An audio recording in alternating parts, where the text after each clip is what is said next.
अगर भगवान तुमसे ज्यादा इंतजार करवा रहे हैं तो तैयार रहना, वो उससे कहीं ज्यादा देने वाले हैं जितना तुमने मांगा है।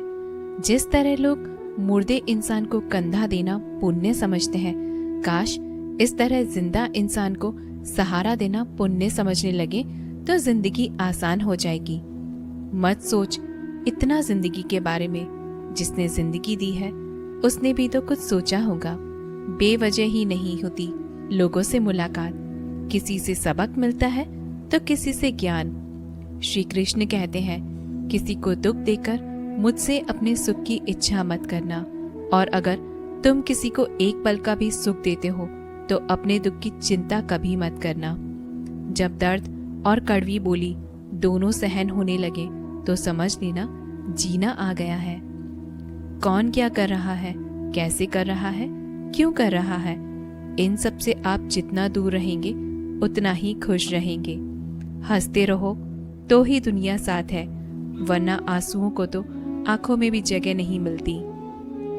जीवन में जो भी होता है वो किसी वजह से होता है, या तो वो आपको कुछ बनाकर जाता है या फिर सिखाकर। कटना, पिसना और अंतिम बूंद तक निचोड़े जाना, गन्ने से बेहतर कौन जानता है कि मीठा होने का नुकसान कितना होता है। जब कोई दिल दुखाए तो सबसे बेहतर है कि हम चुप हो जाएं, क्योंकि जिन्हें हम जवाब नहीं देते उन्हें फिर वक्त जवाब देता है।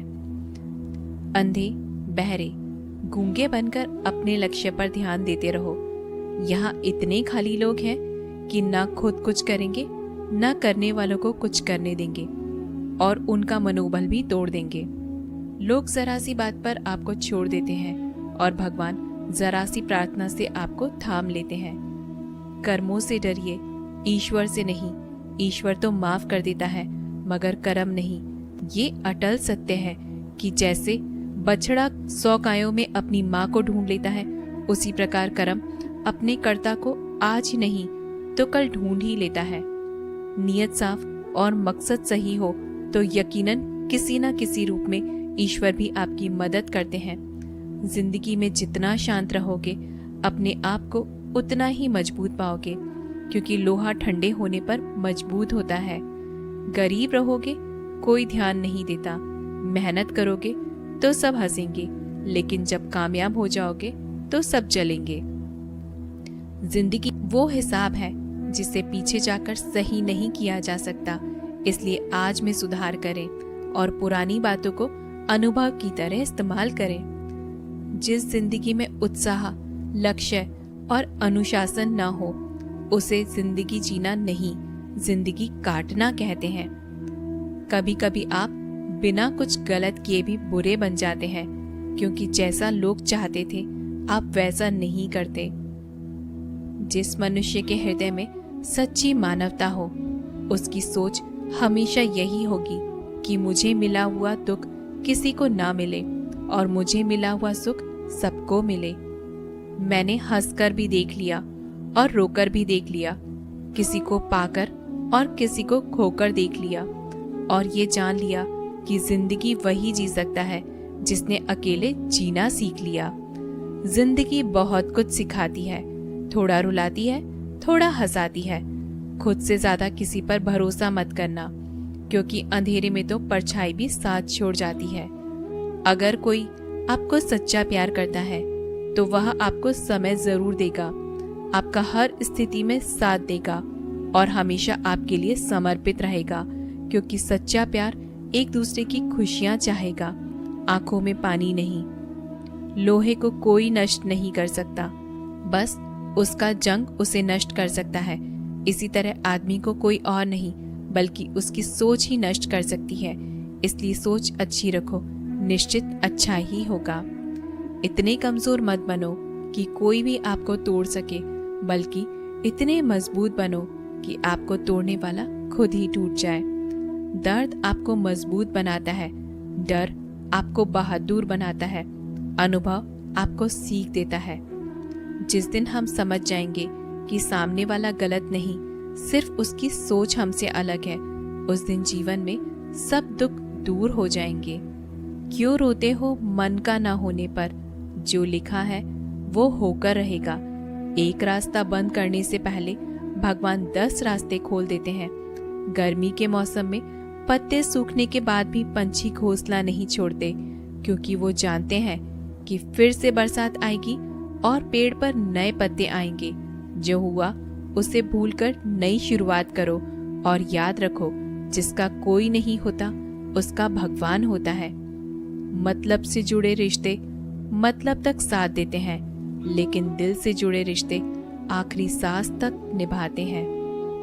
अच्छा काम करते रहो, चाहे कोई सम्मान करे या ना करे, क्योंकि सूर्योदय तब भी होता है जब करोड़ों लोग सोए रहते हैं। दुनिया में हर एक काम आसान है, केवल अंदर से आवाज आनी चाहिए। हमेशा मेहनत और उस परमात्मा पर विश्वास रखना ही सफलता का सूत्र है। जीवन में सबसे बड़ी गलती वो है जिस गलती से हम कुछ सीख नहीं पाते। जो व्यक्ति अपने मन को काबू में कर सकता है वो जिंदगी में कुछ भी कर सकता है। इंसान की अच्छाई पर सब खामोश रहते हैं, लेकिन चर्चा अगर उसकी बुराई पर हो तो गूंगे भी बोल पड़ते हैं। श्री कृष्ण कहते हैं, तुम्हारे बीते हुए कल को तो मैं ठीक नहीं कर सकता, क्योंकि तुम वर्तमान में अगर अच्छे कर्म करोगे तो मैं तुम्हारा आने वाला कल जरूर उजागर करूंगा। झूठी बातों पर जो लोग आपकी वाहवाह करेंगे वही लोग आपको तबाह करेंगे। बुरे से बुरा क्या ही होगा, हम यह तो हमेशा ही सोच ही लेते हैं, मगर अच्छे से अच्छा क्या होगा यह हम कभी नहीं सोचते।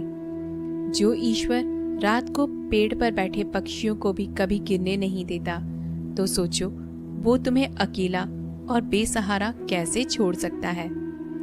आज के जमाने में कोई अपना नहीं होता, सिर्फ लोग तब तक साथ देते हैं जब तक उनका स्वार्थ होता है। अगर कोई अकेला है तो इसका मतलब यह नहीं कि उसे कोई पसंद नहीं करता, बल्कि वो अकेला इसलिए है क्योंकि उसने दुनिया की औकात जान ली है। एक बार राजा और उसका मंत्री तलवार को साफ कर रहे होते हैं।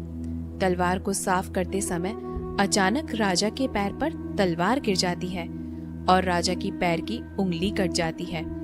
उस राजा को उंगली कटने के कारण बहुत ही तकलीफ हो रही थी, बहुत ही दर्द हो रहा था।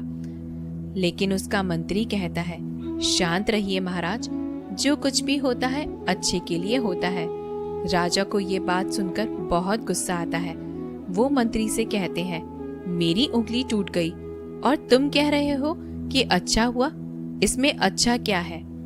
फिर भी वो मंत्री महाराज को समझाने की कोशिश करता है, पर राजा मंत्री की एक सुने बिना गुस्से के कारण मंत्री को काल कोठरी में बंद करने का आदेश देता है। पर मंत्री को इस बात का कोई दुख नहीं था। उसका अब भी कहना यही था, जो भी होता है अच्छा होता है, और वो अपनी खुशी से अपने आप को सैनिक के हवाले कर देता है। राजा इस बात को सुन के चौंक जाता है और सोचता है कि मेरा मंत्री कितना मूर्ख था। उसे लग रहा था कि मैंने उसे उसकी अच्छाई के लिए कैद कर दिया। फिर इस घटना को हुए 3 महीने बीत जाते हैं। एक दिन राजा अपने सैनिकों को लेकर शिकार करने जंगल के लिए जाता है। राजा को एक हिरन दिखता है। उस हिरन का पीछा करते करते राजा अपने सैनिकों से अलग हो जाते हैं और घने जंगल में चले जाते हैं।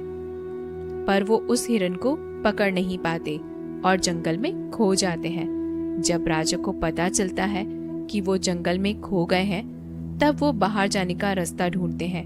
लेकिन अचानक कुछ जंगल में रहने वाले आदिवासी लोग आके राजा को घेर लेते हैं। उन लोगों को पता नहीं था कि वह राजा है। वो लोग अपने देवता को बलि चढ़ाने के लिए एक इंसान को ढूंढ रहे थे। आदिवासी लोग राजा को पकड़कर अपने इलाके ले जाते हैं। राजा उनको बार बार समझाने की कोशिश करते हैं, पर उनको राजा क्या बोल रहे थे कुछ समझ नहीं आता। वो लोग खुशी से नाचने लगते हैं और राजा को नहलाकर बलि चढ़ाने के लिए उनको कपड़े पहनाते हैं। अब राजा को लगता है कि वो मरने वाले हैं। जब आदिवासी लोगों का मुखिया राजा को मारने जाता है, तब वो देखता है कि राजा की पैर की एक उंगली कट चुकी है। इसे देखकर उनका मुखिया कहता है कि इस इंसान की बलि नहीं दी जा सकती क्योंकि ये इंसान पूरा नहीं है, इसका एक अंग कटा हुआ है और उनके भगवान को एक पूरे इंसान की बलि ही दी जा सकती है। और अगर ऐसे इंसान की बलि दी जाए जिसका अंग पहले से ही कटा हुआ है तो उनके देवता खुश होने की जगह नाराज हो जाएंगे। फिर वो लोग राजा को छोड़ देते हैं। राजा खुशी खुशी अपने महल चला जाता है और सोचता है कि अगर मेरी उंगली उस दिन न कटी होती तो आज मेरी मौत हो जाती। इसका मतलब मंत्री सही कह रहा था कि जो कुछ भी होता है अच्छे के लिए होता है। फिर राजा अपने सैनिकों को आदेश देता है कि जल्दी से जाकर मंत्री को रिहा किया जाए। फिर राजा मंत्री को अपना पद वापस देते हैं और पूछते हैं, मंत्री, उस दिन मेरी उंगली कट गई तो मेरे लिए अच्छा हुआ, यह तो मैं मान गया, लेकिन तुम जेल में हो, इससे तुम्हारा क्या अच्छा हुआ? मंत्री खुशी खुशी राजा से कहता है, महाराज, आप शिकार करने के लिए जाते तो आपके साथ मुझे भी आना पड़ता, और अगर मैं आपके साथ आता तो वो लोग मुझे मार देते क्योंकि मेरा शरीर पूरा है। मंत्री की बात सुनकर राजा को समझ आता है कि जो कुछ भी हमारे जीवन में होता है वो अच्छे के लिए होता है। अगर हम अपने जीवन में भी देखें तो हमारे जीवन में भी कुछ मुश्किलें आती हैं तो हम उनका सामना नहीं करते और हम उनको ही दोष देते हैं कि ये मुश्किलें हमें आगे बढ़ाने और मजबूत करने के लिए आती हैं। हमें हर मुश्किलों को सकारात्मक तरीके से देखना चाहिए क्योंकि हर चीज कुछ न कुछ सिखा कर जाती है और हर व्यक्ति के जीवन में सुख और दुख का आना जाना रहता है। दोस्तों, आशा करते हैं आपको हमारी वीडियो पसंद आई होगी। अगर आपको हमारी वीडियो पसंद आए तो हमारे वीडियो को लाइक करके ऐसे ही वीडियोस के चैनल को सब्सक्राइब करना न भूलें। मिलते हैं अगली जीवन बदलने वाली वीडियो में। तब तक के लिए धन्यवाद।